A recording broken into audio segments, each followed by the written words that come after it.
Rumah saya rasanya sempit, malah sempit. Oh gitu. Sekarang keluarin embeknya, kambingnya. Masih sempit, keluarin bebeknya. Masih sempit, keluarin ayamnya. Gimana sekarang? Alhamdulillah, sekarang saya sudah merasa lega. Ya, baru rumahnya gak berubah. Ya, karena perasaannya sudah merasa lega. Itulah kita ketika kita merasa lega, merasa lapang hati kita, ketika kita bisa keluar dari permasalahan hidup kita.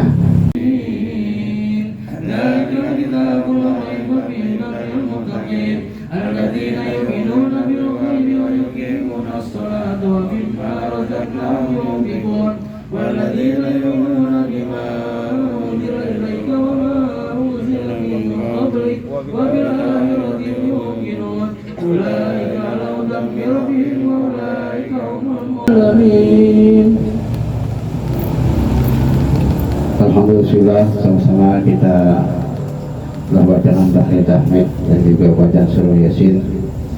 Semoga apa yang kita baca ini, bacaan tahmid kita, membaca Yasin kita, Al-Quran kita disampaikan pada almarhumah Ibu Nyai Tadi binti Berpasirah. Hadirin jamaah yang dirahmati Allah Subhanahu wa Ta'ala, sedikit ya sebelum kita tutup dengan doa akan saya sampaikan ya, itu di dalam kitab Nasoiul Ibad ya. Di situ disebutkan seorang ulama yang namanya Hatim Al-Asam. Beliau berkata, Ar-Raba'atu la ya'rifu qadraha illa arba'ah. Jadi ada 4 hal yang hanya bisa dirasakan oleh 4 golongan ya. Ada 4 hal yang hanya bisa dirasakan nilainya oleh 4 golongan. Yang pertama, kata Hatim Al-Asam, sababaka la ya'rifu qadrahu illa suyuh. Masa muda yang tak akan terasakan nikmatnya kecuali orang yang udah tua. Ini artinya siapa lagi yang bisa merasakan nikmatnya waktu muda selain orang tua? Kalau anak muda belum bisa nikmatin ya, karena orang tua udah merasa udah lewatin muda, tapi orang muda belum tentu tua, belum tentu nyampe. Nah, ini maksudnya apa? Artinya dia gunakan masa mudanya ini sebagai motivasi, cerita yang baik-baik saja, dan dijadikan sebagai inspirasi atau diambil pelajarannya untuk menghadapi hari tua. Dan orang yang akan menghadapi hari tua biasanya dia akan semakin hati-hati ketika masih muda. Nah, ini orang terhati-hatian ya. Ketika dia akan merasa gua ini udah tua nih ya. Pokoknya hati-hati ya, ketika dia masih gagah, ketika dia masih muda. Lebih baik berjuang waktu muda, tuanya kita tinggal menikmati. Sehingga apa? Sehingga dia lebih berhati-hati lagi. Bahkan ada maqalah atau perkataan ulama mengatakan, belajarlah kamu di waktu pagi, bekerjalah kamu di waktu siang, makanlah kamu di waktu sore, dan tidurlah kamu di waktu malam. Artinya apa? Belajarlah kamu di waktu pagi, selagi kamu masih muda, masih kuat, masih tengah belajar. Kemudian bekerjalah kamu di waktu siang, maka pakailah ilmumu untuk bekerja. Dan makanlah di waktu sore, artinya Begitu kita di hari tuanya, kita sudah enggak capek-capek lagi karena menikmati hasil perjuangan kita waktu masih muda.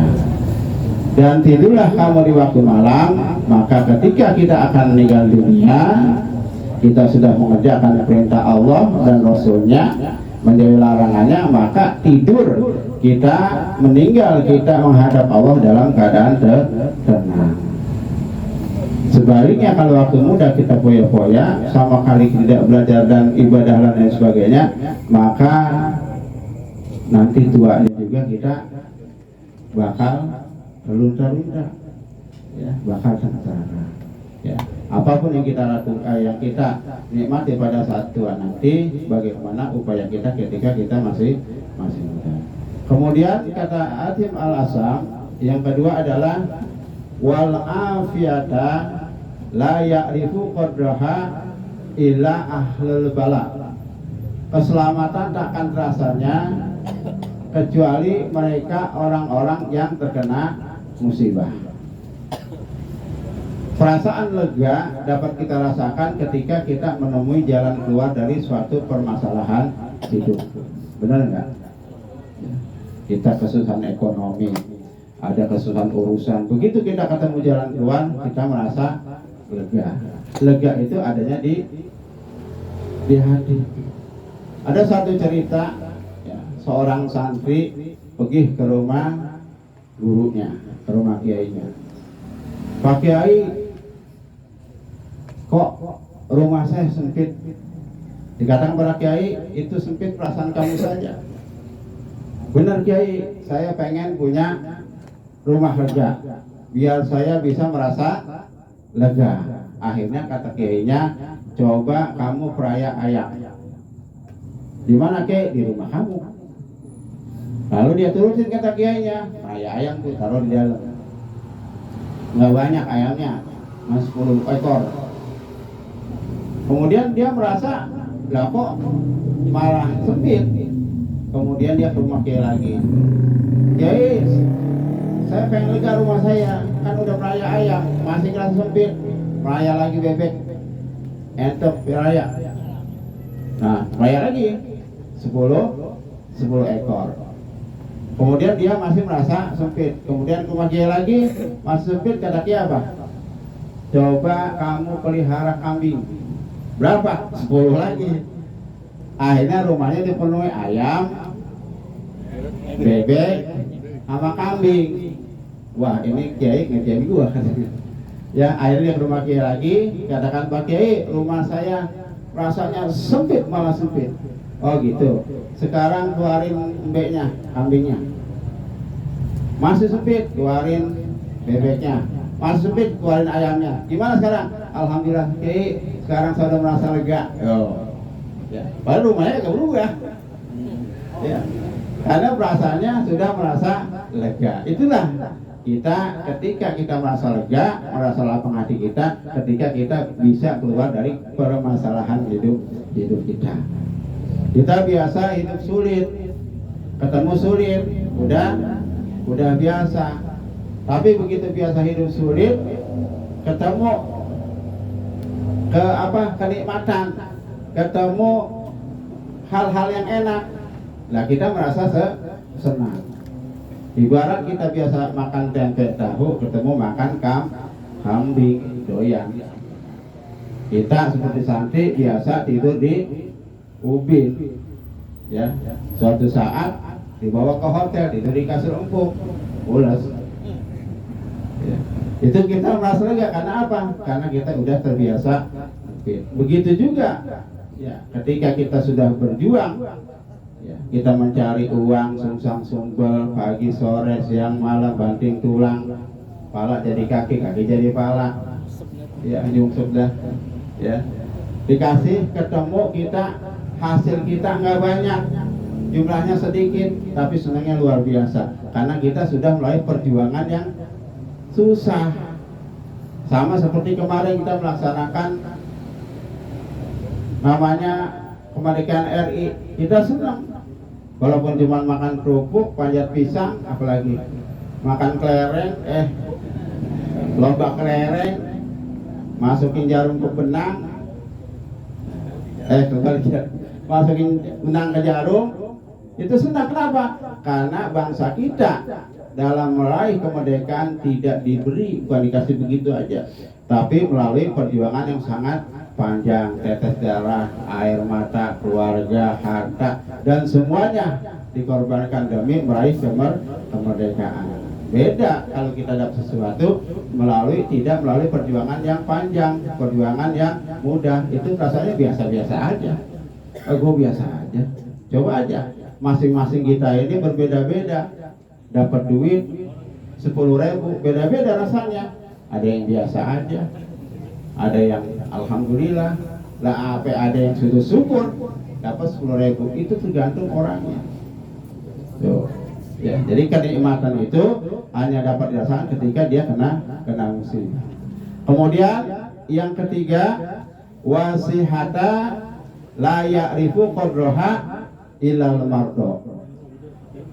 Sehat itu tak akan rasa nikmatnya kecuali orang yang sakit. Makanya Nabi bersabda, dua kenikmatan yang sering dilupakan oleh manusia, yaitu sehat dan waktu sempat. Ketika kita sehat, kita biasanya lupa kita kedip mata berapa kali sehari. Kita kadang nggak kepikir ke situ. Kemudian hapusan nafas kita setiap hari kita dapatkan dengan hal yang gratis. Kita nggak pikir seperti itu. Bahkan kaki kita, telapak kaki kita tidak pernah perhatikan berapa belas tahun, berapa puluh tahun menopang tubuh kita. Oleh karena kesehatan itu seperti mahkota. Kapan kerasanya? Ketika hilang. Kalau sudah tiada baru terasa. Artinya kita mata nggak pernah kepikir, tapi begitu sakit mata baru kepikiran. Ya, berarti sehat itu lah enak ya. Mata kedip genit, dikata melotot harus melotot baik, orang sakit mata. Ya. Kemudian hembusan napas, begitu kita udah mangsek baru kerasa. Udah kerasa tuh. Ya. Tadinya nggak pernah kerasa. Begitu kaki kita tidak pernah kita pikirin, dia menopang tubuh kita, beban berat tubuh kita. Begitu jantungan jempol coba rasanya. Ada itu paduk ya. Orang lewatnya kita curiga diinjak jempol ya. Itu baru kerasa.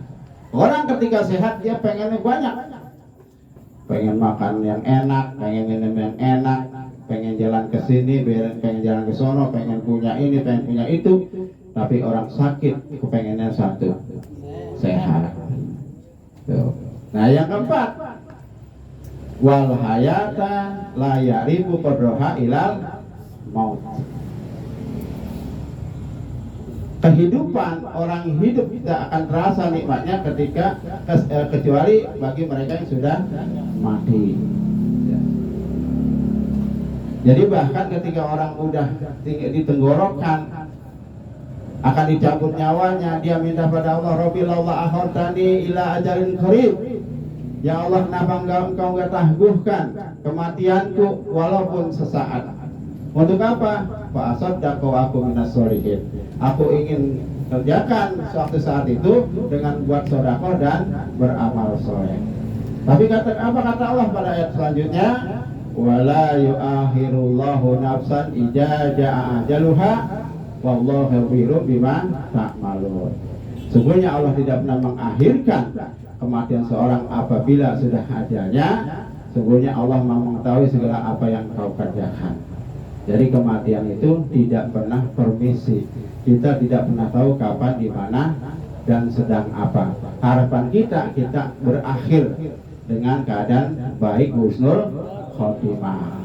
Ya, karena kematian itu bukanlah akhir segalanya, tapi awal kehidupan yang baru. Artinya berbeda alam, terputusnya antara jasad dan ruh. Nanti yang kita akan kehidupan yang kekal, ya, akan kita jalani di akhirat kelak. Nah itu. Nah saat sekarang ini kita termasuk kumpul di sini adalah sebagai iktibar.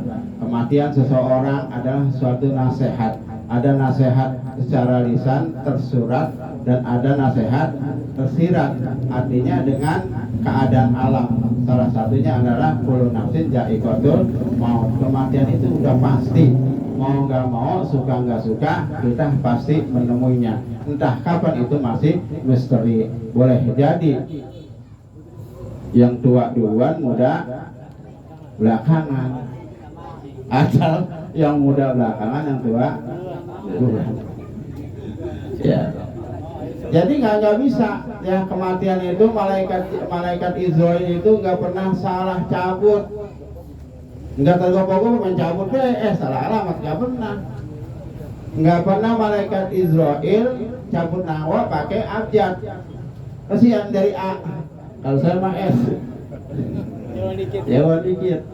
Nah, tuh, jadi yang kita persiapkan sekarang adalah persiapan kita untuk menghadapi kematian atau kehidupan yang baru. Apa usaha kita kerjakan, apa yang diridhoi Allah dan Rasulnya, apa yang diperintahkan kita kerjain. Sekarang ini kita masuk bulan Maulid, ya. Kita cinta kepada Rasulullah, kita mahabbah kepada Rasulullah. Tapi terkadang ajarannya kita nggak mau ngerjain. Ya, suruh sholat berjamaah kita nggak mau. Ya, Rasul sholat berjamaah. Kemudian kita tahajud, disuruh Rasul tahajud. Allah sendiri dalam ayatnya menyuruh kita tahajud, tapi kita nggak mau tahajud. Lain halnya bukan orang kesiangan ya. Kalau kesiangan susah. Jadi orang yang lupa dan ketiduran itu tak terkena hukum. Ya. Kemudian apalagi dikerjakan yang diperintahkan oleh Allah kita kerjain. Selagi kita masih hidup, masih sempat, masih bisa. Wah, kita nggak bisa, kita tanya apa yang bisa, sama anak kita, sama orang tua kita, sama tetangga, sama guru kita. Ya, kita belajar selagi masih belum napas itu berada di tenggorokan. Ya, ya mudah-mudahan almarhumah Ibu Nyai Fedi binti Selan ini adalah termasuk orang yang melaksanakan perintah Allah. Ya, kata Nabi, ija matabnu Adam in koto amalu ilamin salasin sodakotin jariyah au ilmi yuntabau bihi awalin solihin yad ulahu. Kata Nabi, apabila seorang itu meninggal dunia maka putus amalnya. Ya, dapatnya seember ya seember, dapatnya sekarung ya sekarung, nggak bisa nambahin. Illa kecuali min salasin, dari 3 hal. Sodakotin jariyah, sodako jariyah. Nah, kita barangkali ngasih jalan, ya, almarhum ngasih jalan. Nah, itu selama masih jalan itu dipakai, dimanfaatin orang banyak, maka pahalanya ngalir terus tanpa putus. Tuh, ya. Padahal kita nggak cuman jalan doang setapak. Ya. Penting jangan diserung. Disuruh mau udah habis amalnya. Nah, kemudian au ilmi yang tabahu bihi. Ya, ilmu yang bermanfaat, kita bisa ngajari, kita nyuruh anak kita ngaji, ya, nyuruh anak kita sholat dan lain sebagainya. Itu juga termasuk ngajarin ilmu. Kemudian yang terakhir, awalin solihin, ya ulahu, anak yang soleh yang selalu mendoakan kedua orang tuanya. Kata Nabi, orang yang mendoakan orang yang kagak tahu itu yang paling mustajab. Jarang nggak begitu? Jarang orang mendoakan seseorang, tapi orang itu nggak tahu. Dia doa. Beda kalau ini kan orang tahu, dilihat ini, saya doain ibu ini.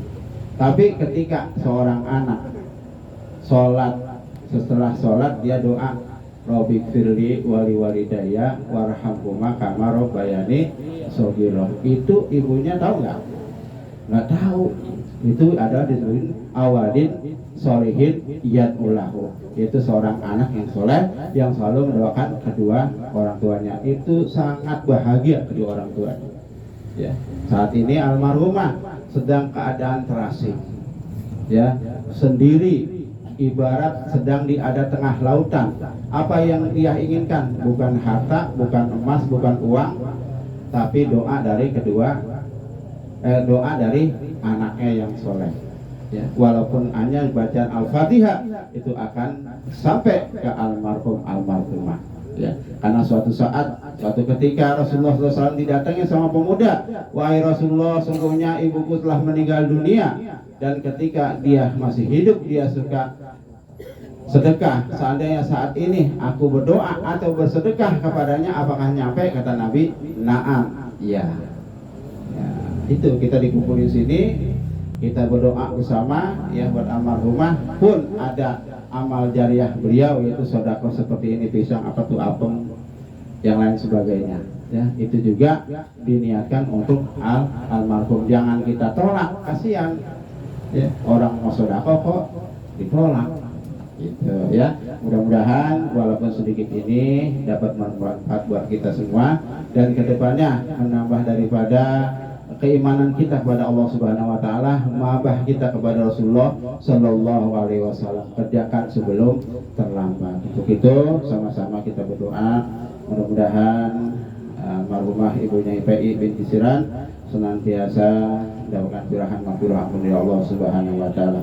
Bismillahirrahmanirrahim. Alhamdulillahirabbil alamin. Hamdan syakirin, hamdan na'imin, hamdan yuafi ni'maika fi mazidah. Ya rabbana alhamdu kamin baghi zalali wa zikri karim wa ali sultani. Allahumma shalli ala sayyidina Muhammad wa ala sayyidina Muhammad. Allahumma taqabbal rasul sallallahu ma qara'na min al-Qur'anil azim wa ma halalna wa ma sabahna wa ma astaghfarna wa ma sallina ala sayyidina Muhammadin sallallahu alaihi wasallam.